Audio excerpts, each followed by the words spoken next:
नमस्कार, मैं हूं विज्ञान प्रकाश और परिवर्तन की इस खास श्रृंखला में वापस आपका स्वागत है। तो हम ठीक इस वक्त सेंट्रल लंदन में मौजूद हैं। मुद्दा बहुत गंभीर है और हमारे देश के लिए बहुत अहमियत रखता है। दूसरी बड़ी बात जो आज हम मुद्दा उठा रहे हैं उसकी ये है कि बहुत पुराना मसला है, लेकिन उसके सक्रिय होने की सुगबुगाहट, उसके एक्टिव होने की सुगबुगाहट अलग अलग देशों से आती है। उसमें से एक देश है ब्रिटेन। मैं बात कर रहा हूँ खालिस्तान मसले की, और सब जानते हैं ये कितना गंभीर मसला है। खबरों के जरिए लगातार ये बातें आती रही हैं कि यहाँ पर ग्रुप्स एक्टिव हैं इस बात को लेकर, यहाँ पर गतिविधियां होती है इस बात को लेकर, प्रोटेस्ट भी हुए हैं पहले। तो ये एक बहुत बड़ी बात है और पंजाब में हम सब जानते हैं कि एक नई सरकार इस वक्त आ गई है।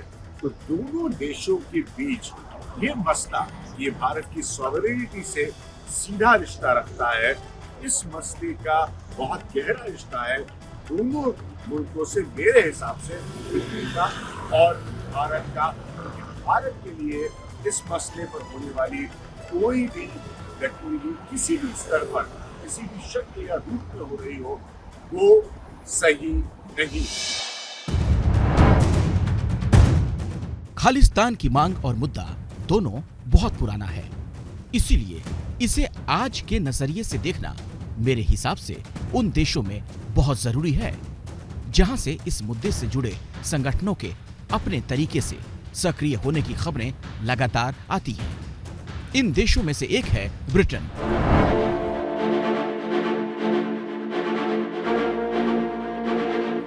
और ये भारत से सीधा रिश्ता रखने वाली गतिविधियां आज के परिवर्तन की कहानी है, गंभीरता से जिसे लेना चाहिए।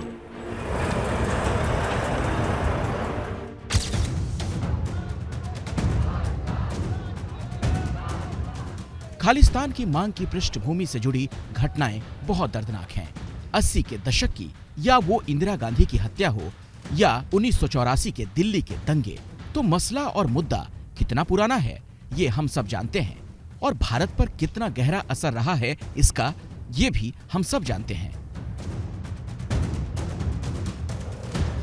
जो खालिस्तान की मांग उठाने वाले कट्टरपंथी संगठन यहाँ पर ब्रिटेन में हैं, वो लगातार इस मुद्दे को लेकर भारत के खिलाफ नकली प्रोपेगेंडा चलाने की कोशिश करते हैं। मकसद साफ है, किसी तरह से इस मुद्दे को दोबारा पूरी तरह से आज के समय में जिंदा किया जा सके।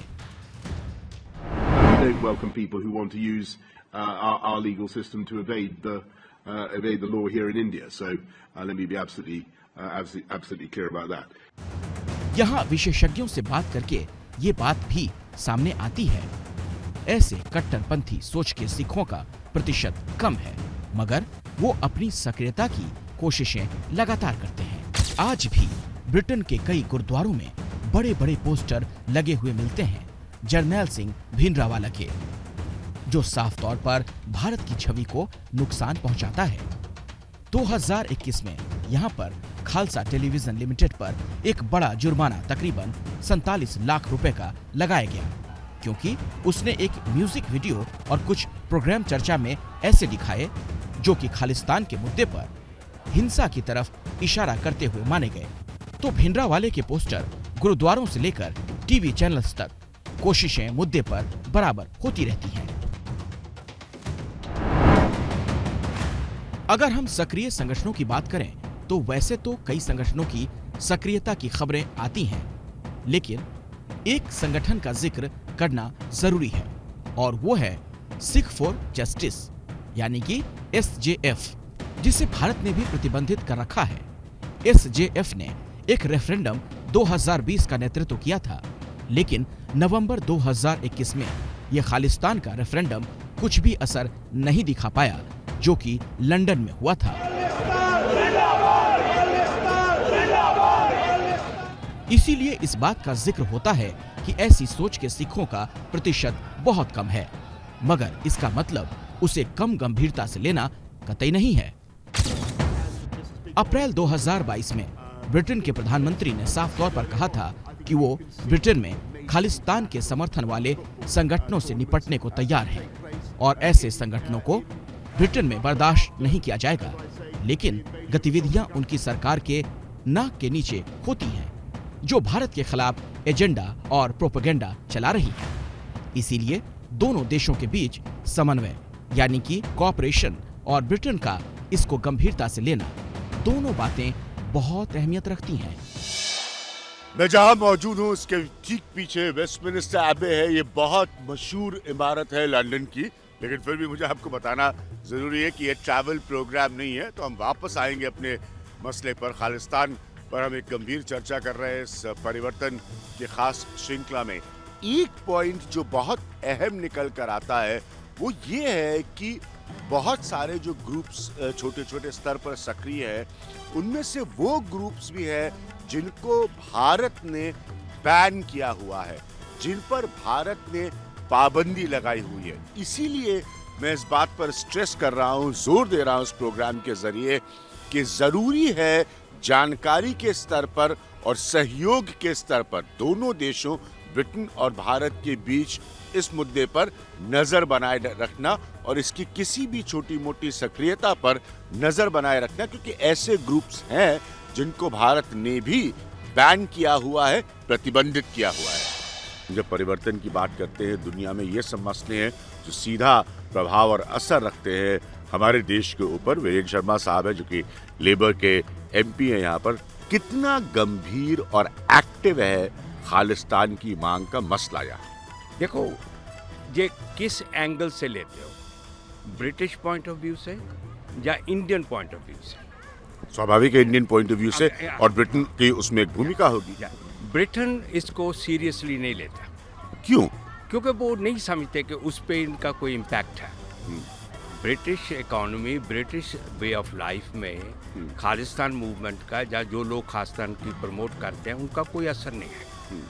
ये असर डायरेक्ट अगर हुआ है तो इंडियन गवर्नमेंट या इंडियन लोगों पे इंडिया में है।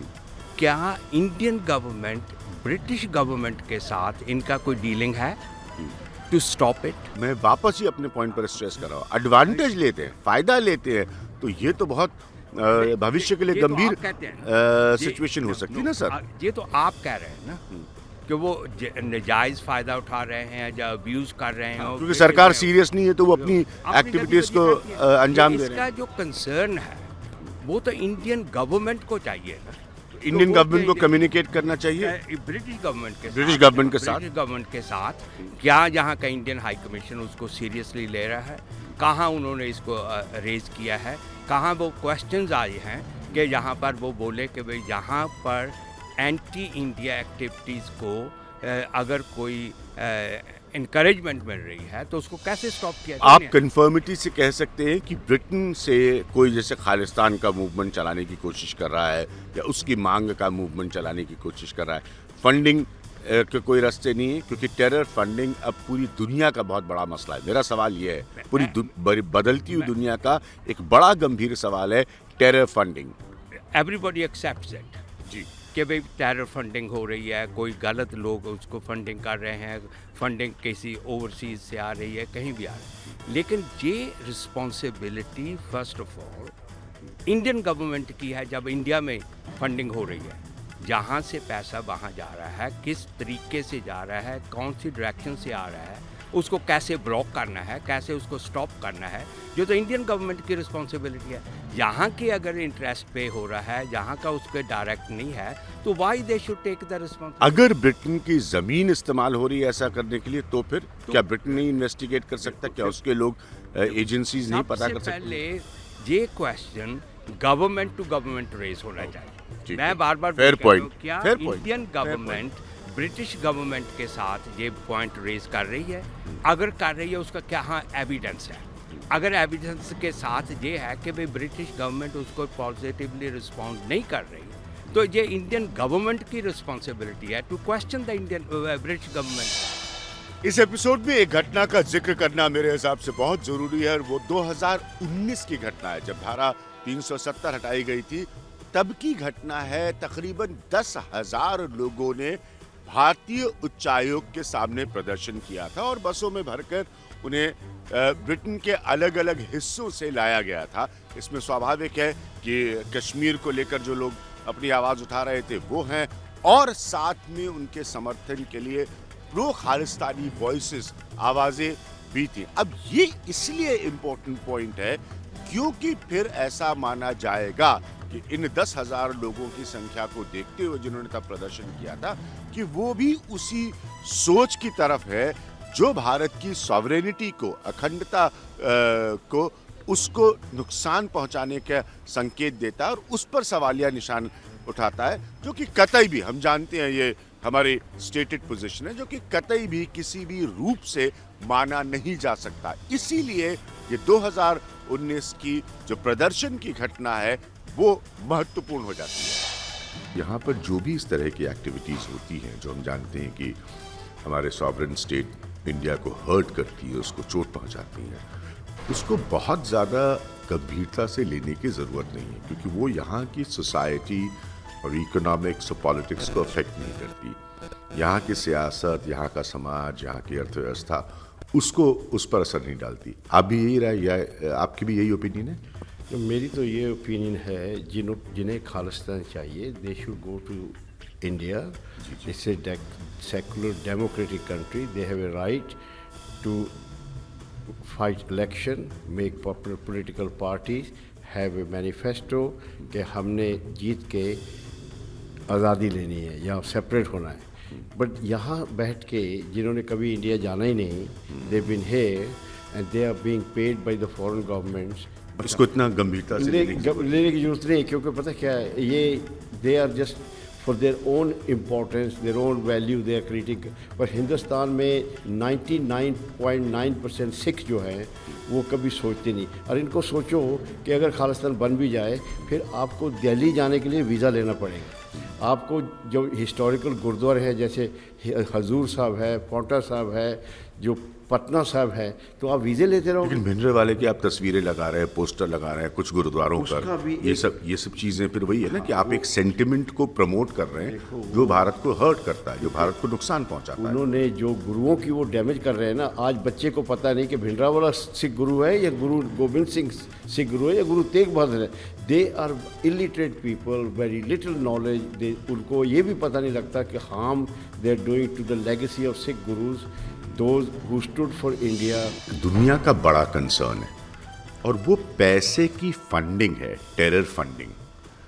इसको आप कितना बड़ा कंसर्न देखते हैं, या इसको भी आप कहते हैं कि इतना बड़ा नहीं खालिस्तान के लिहाज से? देखो ये लोग इन्होंने क्या किया है, गुरुद्वारों के ऊपर कब्जा कर लिया क्योंकि पैसा है वहाँ।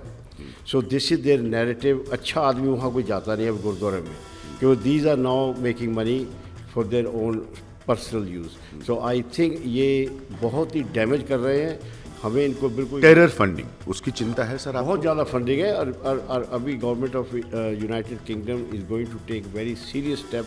कई तो उन्होंने जो बैन कर दी हैं ऑर्गेनाइजेशन, लेकिन हमें चाहिए हमें एक तरह के साथ रहना चाहिए।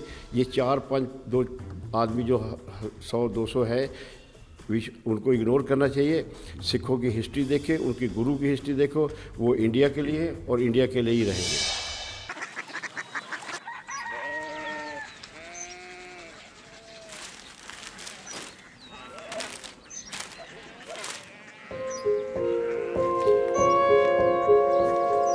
बाबा बाबा, कोरिया सिटी जानी ना?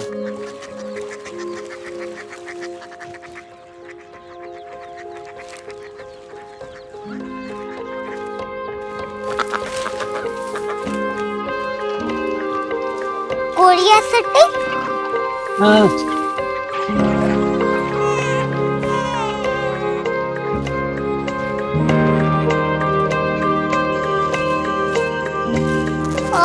कोरिया सिटी कहाँ पे है? शहर अंग्रेजी लगे हैं।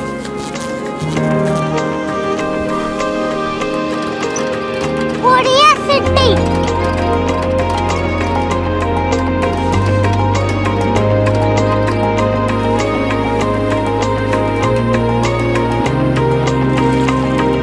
वो बहुत दूर है।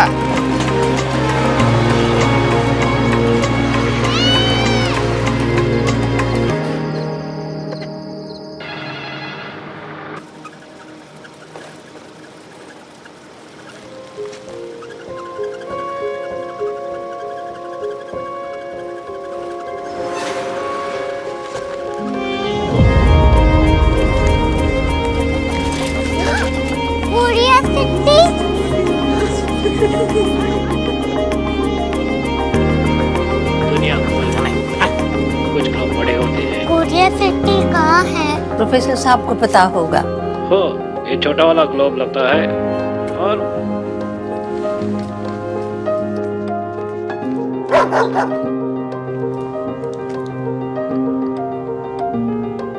पता नहीं, मेरी बेटी से जाके मिल लो, शायद उसे मालूम हो।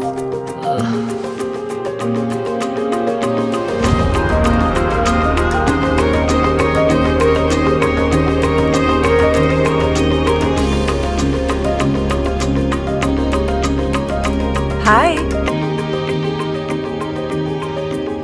बाबा ने भेजा है। Come here. Curiosity. Korea city नहीं, क्यूरियोसिटी। वो क्या? That's what brought you here? जो तुम्हें यहाँ तक ले आया। क्यूरियोसिटी।